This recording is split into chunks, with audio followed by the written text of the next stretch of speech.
सहनाववतु सहनौ भुनक्तु सह वीर्यं करवावहै तेजस्विनावधीतमस्तु मा विद्विषावहै। ओम शांति शांति शांति। वैदिक जीवन पद्धति की इस कक्षा में आप सभी का हार्दिक स्वागत है, अभिनंदन है। वेदो अखिलो धर्म मूलम, वेद सब सत्य विद्याओं का पुस्तक है। वेद का पढ़ना, पढ़ाना, सुनना, सुनाना तथा अपने आचरण में लाना हम सभी का परम कर्तव्य है। हम एक एक पल वेदानुकूल जीवन जीने का प्रयत्न करें। यही जीवन इस जगत का कल्याण कर सकता है। अर्थात जैसा हमको संकेत इन वेद मंत्रों में मिलता है, वैसा यदि किंचित मात्र भी अपने स्वभाव में हम जी पाते हैं तो निसंदेह हमारा जीवन अत्यंत महान बन जाता है। एक अदना सा इंसान महान बनकर के इस समाज का, संसार का महान उपकार करता है। अतः यह हम सबका परम उत्तरदायित्व है, परम कर्तव्य है। यह आत्मधर्म है, यह राष्ट्र धर्म है, यह मानव धर्म है कि हम उस ईश्वर की कल्याणी वेदवाणी का स्वाध्याय करें और इस स्वाध्याय से जैसा जीवन हमारा होना चाहिए, श्रम से, उत्साह से, उमंग से, वैसा हम स्वयं भी रहते हैं और दूसरों को भी ऐसा सामर्थ्य प्रदान करते हैं। ऋग्वेद के चतुर्थ मंडल के 41वें सूक्त तक हमने स्वाध्याय किया था और बहुत ही सुंदर सुंदर वेद मंत्र हमको मिले हैं इसमें। 41वें सूक्त के अंतिम मंत्र में भी बहुत सुंदर चर्चा है, क्रियाशीलता तथा व्रत बंधन। कहा कि ओम आनुबृहंता बृहतिभिरूति इंद्र यातम वरुणवाजसातौ यदिद्यवः पृतनासु प्रकीर्णन्तस्यवाम श्याम सनितारा आजेह। कहा कि अत्यंत वृद्धि को प्राप्त इंद्र और वरुण, आप इस जीवन संग्राम में हमारी वृद्धि को कारणभूत रक्षणों के साथ हमें प्राप्त कराइए या प्राप्त होइए। इंद्र और वरुण की कृपा से ही हमने इस जीवन संग्राम में विजयी बनना है। हम संघर्षमय जीवन में, क्योंकि हर पल हर क्षण संघर्ष होते हैं, ये संसार विविधताओं से, बाधाओं से भरा पड़ा है। यद्यपि जहां बाधाएं हैं, जहां समस्याएं हैं, वहां समाधान भी है। जहां वासना अपनी ओर हमको खींचती है, आकर्षित करती है, वहीं पर उपासना भी एक सर्वश्रेष्ठ साधन हमको प्राप्त है। जैसे एक कांटेदार पौधे में, कांटेदार वृक्ष में सुगंधित पुष्प होते हैं, मधुर मधुर मीठे मीठे फल होते हैं, वैसे ही जीवन में यदि संघर्ष नहीं है, जीवन में यदि दुख नहीं है, तो सुख का अनुभव हम नहीं कर पाते, उसका सम्मान नहीं कर पाते, उसका महत्व हम नहीं समझ पाते हैं। तो हमको संघर्ष से कभी डरना नहीं है, संग्राम से कभी डरना नहीं है, परंतु ऐसा सामर्थ्य हमको परमात्मा दे कि हम इन संघर्षों में, इन समस्याओं में कभी विचलित ना हो, सहन करने का सामर्थ्य हो। तो इस जीवन संग्राम में विजयी हम बन पाएंगे जब विचलित नहीं होते। और जब विचलित हो जाते हैं तो अपने छोटे छोटे उत्तरदायित्वों का भी निर्वहन हम नहीं कर पाते हैं। परंतु आज का जो परिवेश है सारे संसार में, छोटी सी बात में पति पत्नी से नाराज, बेटा माता पिता से नाराज, बहू सास से नाराज, भाई भाई से नाराज, गुरु शिष्य से नाराज, ये जो रूठना है, ये जो अपने निकटवर्ती संबंधों में भी जो खटास आ जाती है, जो दरार आ जाती है, दीवार परिवारों में खड़ी हो जाती है, उसका कारण क्या है? उसका कारण यही है कि हम इन छोटे छोटे संघर्षों को सहन नहीं कर पाते। एक दूसरे की बातों का सहन करना, एक दूसरे की क्रिया प्रतिक्रिया को सहन करना, क्योंकि त्रुटियां तो सबसे हो जाती हैं और बिना संघर्ष के जीवन होता नहीं है। तो ये संघर्ष हम इसको माने ही नहीं। ये जीवन की गतियां ऐसी ही आगे हमारे जीवन को ले जाती हैं।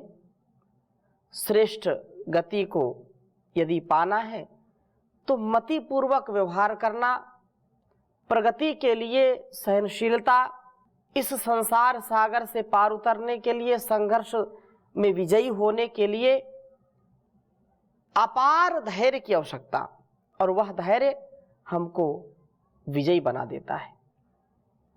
इसलिए कहा है यत् विद्यवः दीप्त अस्त्र पृतनासु शत्रु सैन्यों पर प्रकीर्णान, खेलने वाले हों। हम जितना अपने धैर्य को, अपनी सरलता को, अपने साहस को अपना अस्त्र शस्त्र बनाएंगे, उतना उतना हम इस रण में विजयी होते चले जाएंगे। हमारे जीवन के अध्यात्म संग्राम में काम क्रोध आदि शत्रु इंद्र के इस वज्र से प्रहृत हों तथा वरुण के पासों से जकड़े जाएं। इंद्र के वज्र का भाव यह है कि हम जितेंद्रिय बन करके सदा क्रियाशील बने रहें। वरुण के पाशों का भाव यह है कि हम पापों के निवारण के लिए अपने व्रतों के बंधन में बंधने वाले हों। बहुत ही सुंदर बात कही है। यूं तो बहुत ही गंभीर अर्थ होता है इन वेद मंत्रों का, अभिप्राय होता है, विस्तृत होता है, परंतु जितना जितना हम समझ पाए उतना तो कम से कम आत्मसात करें। दो बातें हैं। प्रभु हमको ऐसा सामर्थ्य दे कि हम इंद्र के वज्र से इन काम वासनाओं को नष्ट कर दें, संकीर्ण विचारधारा को, स्वार्थ को, जो लोभ है उसको हम नष्ट कर दें। इंद्र, हम जितेंद्रिय बने, इंद्र आत्मा को भी कहते हैं, इंद्र के अनुकूल रहें, आत्मानुकूल जीवन जिए तथा जितेंद्रियता से युक्त होंगे तो हमको कभी पराजित नहीं होना पड़ेगा, हम कभी हार नहीं पाएंगे संसार में, अर्थात हम जीतेंगे, हमको कोई हरा नहीं पाएगा।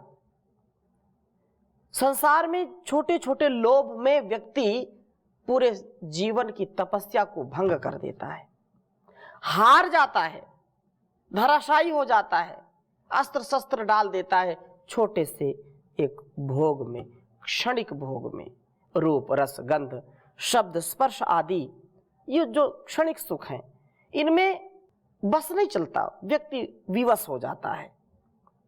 परंतु जो इंद्र का सहारा लेता है और इंद्र के अस्त्र शस्त्र अर्थात जो संयम है, इंद्रियों का संयमन, इंद्रियों का उचित मात्रा में प्रयोग, बंधन युक्त, अब यहां जो वरुण है, वरुण के पास, तो यहां पर यह बात है कि पापों के निवारण के लिए अपने व्रत के बंधन में हम रहें, संकल्प ले लिया कि एक बार भी आलस्य प्रमाद नहीं करना, एक बार भी असत्य नहीं बोलना, एक बार भी चोरी नहीं करना, एक बार भी अपने नियमों का उल्लंघन नहीं करना, एक बार भी अपने सगे संबंधियों का अपमान नहीं करना, एक बार भी नशा नहीं करना, एक बार भी व्यभिचार दुराचार नहीं करना, एक बार भी अपने राष्ट्र प्रेम से विचलित नहीं होना, राष्ट्रद्रोह नहीं करना। ऐसा संकल्प हम ले लें, एक बंधन में अपने आप को बांध लें, तो वरुण के पास में हम बंध जाएं। ये बंधन ही सृजन का कारण होते हैं। जहां बंधन है वहीं सृजन है। मां की कोख में, गर्भ में शिशु 9 माह नस नाड़ियों के बंधन में होता है तो उसका निर्माण हो पाता है। ये सारा संसार, सारा समाज, ये सारा जो कुछ भी जड़ चेतन हम देख रहे हैं, ये सब ईश्वर के नियम में बंधे हुए हैं और बंधे हैं इसलिए सृजन हो रहा है। यदि बंधे ना हो तो सृजन नहीं होगा। सूर्य, चंद्र, ये सागर, अग्नि, वायु, ये सब बंधन में है, अर्थात इनका कभी भी इनके स्वभाव के विपरीत आचरण नहीं होता। सूर्य हमेशा प्रकाश देता है, सबको ऊर्जा से परिपूर्ण करता है, समय पर उदित होता है, समय पर अस्त होता है। चंद्रमा शीतलता प्रदान करता है। अपने अपने कार्यों का निर्वहन, अपने अपने उत्तरदायित्वों का निर्वहन करना ही अपने आप को बंधन में रखना। स्वयं अपनी इंद्रियों का नियमन करें, इनको नियम में बांध करके रखें, तो जितेंद्रियता व क्रियाशीलता के साथ हम उस वरुण के उपासक बनकर के व्रतों के बंधन में अपने आप को बांध करके निष्पाप बने, हम विद्यावृत्ति बने, हम आत्मवृत्ति बने कि आत्मानुकूल आचरण ही करना है, वेदानुकूल आचरण करना है, वेदव्रति बने, सेवाव्रति बने। ये व्रत ऐसा धारण करें। परम पूज्य श्री स्वामी जी महाराज कहते हैं कि विकल्प रहित संकल्प और उसके लिए अखंड प्रचंड पुरुषार्थ करना, यह परम आवश्यक है। जो बंध करके नहीं रहता, जो नियम में नहीं रहता, तो वह राष्ट्र, समाज, घर, परिवार, वह व्यक्ति कभी भी उन्नति को प्राप्त नहीं कर पाता। इसलिए इस वेद मंत्र में बहुत सुंदर जो बात कही है कि हम अपने इंद्रियों को नियंत्रण में रखें और बंधन को स्वीकार करें। ये सारा राष्ट्र, संसार जो भी ये नियम है, ये नियम है, ये इसका संविधान है, ये बंधन ही है। इसलिए अपराध नहीं होते, इसलिए लोग संयमित रहते हैं। तो ये बंधन बहुत आवश्यक है। इस प्रकार से इंद्र व वरुण का उपासक दस्यु बनता है, जिससे दास्यव्य वृत्तियां भयभीत होकर के भागती हैं, जो आसुर भाव को नष्ट करने वाला है, जो बुराई का नाश करने वाला है और अध्यात्म से युक्त जीवन जीने वाला है। हम श्रमशील बने, उपासक बने प्रभु के, ऐसा हमारा जीवन हो। तो इसके लिए बहुत सुंदर वेद मंत्र आपके समक्ष मैं प्रस्तुत करता हूं।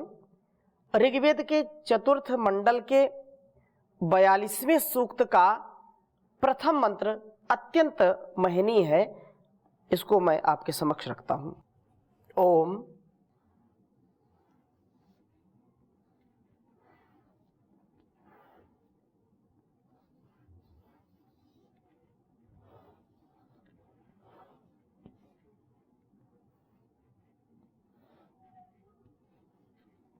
मम द्विता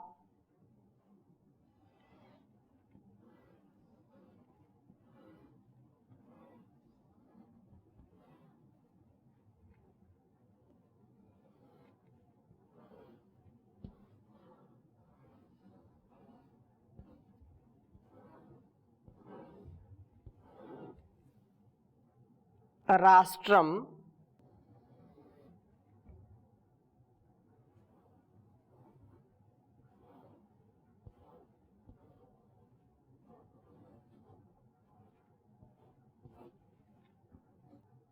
क्षत्रियस्य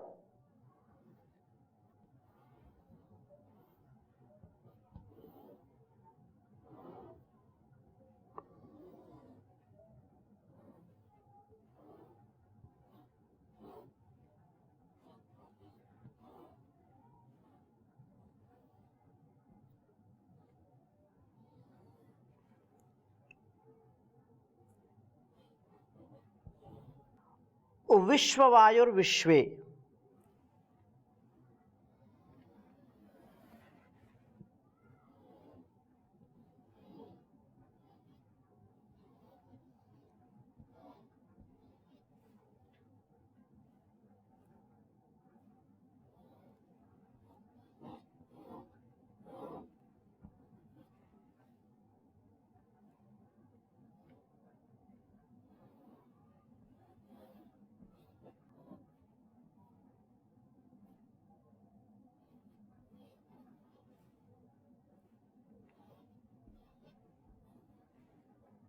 विश्ववायुर्विश्वे अमृता यथा नः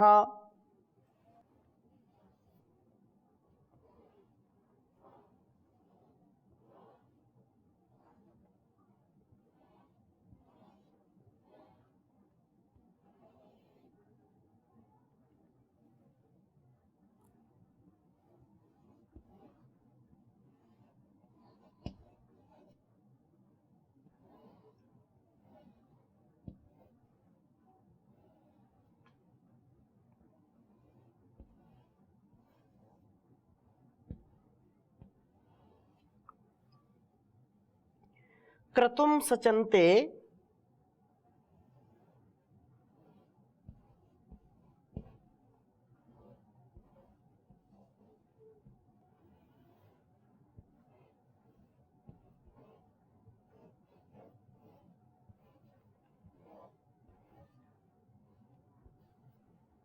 क्रतुं सचन्ते वरुणस्य देवा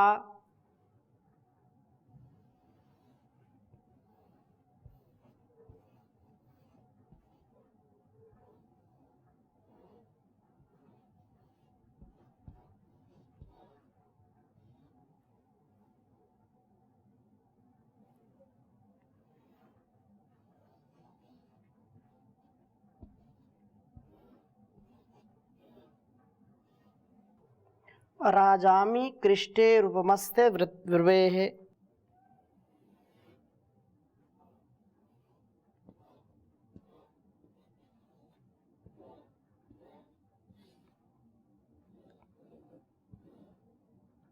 राजामि कृष्टे रूपमस्ते वव्रेः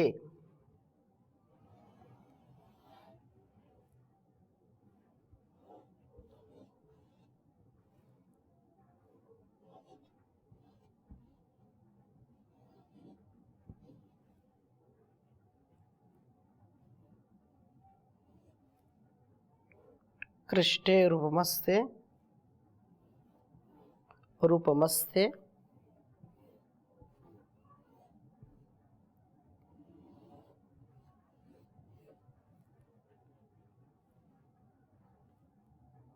वव्रेः।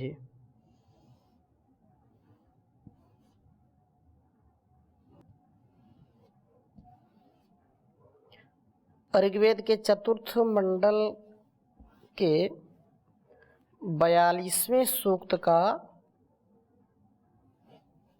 पहला मंत्र है यह।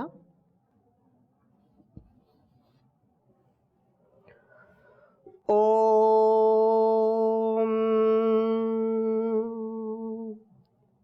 मम द्विता राष्ट्रं क्षत्रियस्ते विश्वायोर्विश्वे अमृता यथा नः क्रतुं सचन्ते वरुणस्य देवा राजामि कृष्टे रूपमस्य वव्रेः।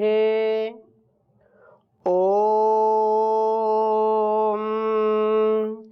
मम द्विता राष्ट्रं क्षत्रियस्ते विश्वायोर्विश्वे अमृता यथा नः क्रतुम सचन्ते वरुणस्य देवा राजामि कृष्टे रूपमस्य बव्रेहे। वेद मंत्र का भाव बहुत ही सुंदर है। मम द्विता राष्ट्रम क्षत्रियस्य, कहा कि क्षत्रियस्य अर्थात क्षतों से अपना त्राण करने वाले, विश्ववायो, विश्ववायो अर्थात पूर्ण जीवन वाले, विश्वायो विश्वे, शरीर में स्वस्थ, मन में निर्मल तथा बुद्धि में जो तीव्र हैं उनको विश्वायो हो अर्थात पूर्ण जीवन वाले। शरीर में भी पूर्ण सबलता हो, शारीरिक क्षमता हो और मन में पूर्ण निर्मलता हो। तो मन में पूर्ण निर्मल तथा बुद्धि में जो तीव्र है, मम मेरा, राष्ट्रम यह शरीर रूप राष्ट्र द्विता दोनों का विस्तार करने वाला है। शरीर में शक्ति का तथा मस्तिष्क में दीप्ति का। शरीर शक्तिशाली हो और मस्तिष्क ज्ञान से युक्त, विवेक से युक्त, प्रकाश से युक्त हो। मैं ऐसा प्रयत्न करता हूं कि विश्वे अमृताः, सब देव यथा नः हमारे होते हैं। देवा देववृत्ति के पुरुष वरुणस्य क्रतुम, वरुण के प्रज्ञान व शक्ति को सचन्ते प्राप्त करते हैं। कहने का आशय ये है कि देवों को, दिव्य गुणों को अपना करके मैं देवत्व का निर्वहन करने वाला बनता हूं। देव बनकर के वरुण की शक्ति व प्रज्ञा को प्राप्त करता हूं। ऐसा होने पर मैं कृष्टेः, एक श्रमशील व्यक्ति के उपमस्ते, प्रभु के अंतिकतम व्यक्ति के, प्रभु के उपासक के वव्रेह रूप या राजा होता हूं। मेरा जीवन एक श्रमशील उपासक का जीवन होता है। जो साधक हैं, जो उपासक हैं, वो सच्चे उपासक तभी हो सकते हैं, सच्चे साधक तभी हो सकते हैं जब शरीर से, मन से, बुद्धि से स्वस्थ हो, स्थिर हो, निर्मल हो। और कौन होगा ऐसा? जो पुरुषार्थी होगा, जो पराक्रमी होगा, जो श्रमशील होगा, जो आलस्य प्रमाद में रहेगा, उसको कुछ ना कुछ ऐसी उलझने, ऐसी संकीर्ण विचारधाराएं जरूर आकर के घेर लेगी जो उसको उठने नहीं देंगी। इसलिए एक क्षात्र धर्म का पालन करते हुए यहां कहा कि मैं क्षत्रिय व विश्वायु, विश्वायु बनकर के शरीर राष्ट्र में शक्ति व ज्ञान का विस्तार करता हूं। प्रयत्न करता हूं कि मेरा जीवन यह श्रमशील उपासक का जीवन हो, एक पल के लिए भी आलस्य प्रमाद ना हो। वास्तव में जो साधु हैं, जो साधक हैं, उनको कहते हैं सावधान। साधु सावधान, क्योंकि व्यवधान ही व्यवधान संसार में है। इसलिए हमेशा जागरूक रहो, हमेशा क्रियाशील रहो, उन्नतशील रहो, देवत्व के गुणों से परिपूर्ण रहो। यही इस जीवन की सार्थकता है। देवत्व का गुण हो, देने का, त्यागमय जीवन जीने का प्रयत्न हम करें तो जीवन हमारा अत्यंत श्रेष्ठ होगा। हम श्रमशील बने और ईश्वर के सच्चे उपासक बने। इस प्रकार से हमारा जीवन श्रेष्ठ, उत्तम और दिव्य हो जाएगा। इन्हीं भावों के साथ आज की कक्षा को यहीं पर विराम करते हैं। ओम शांति शांति शांति।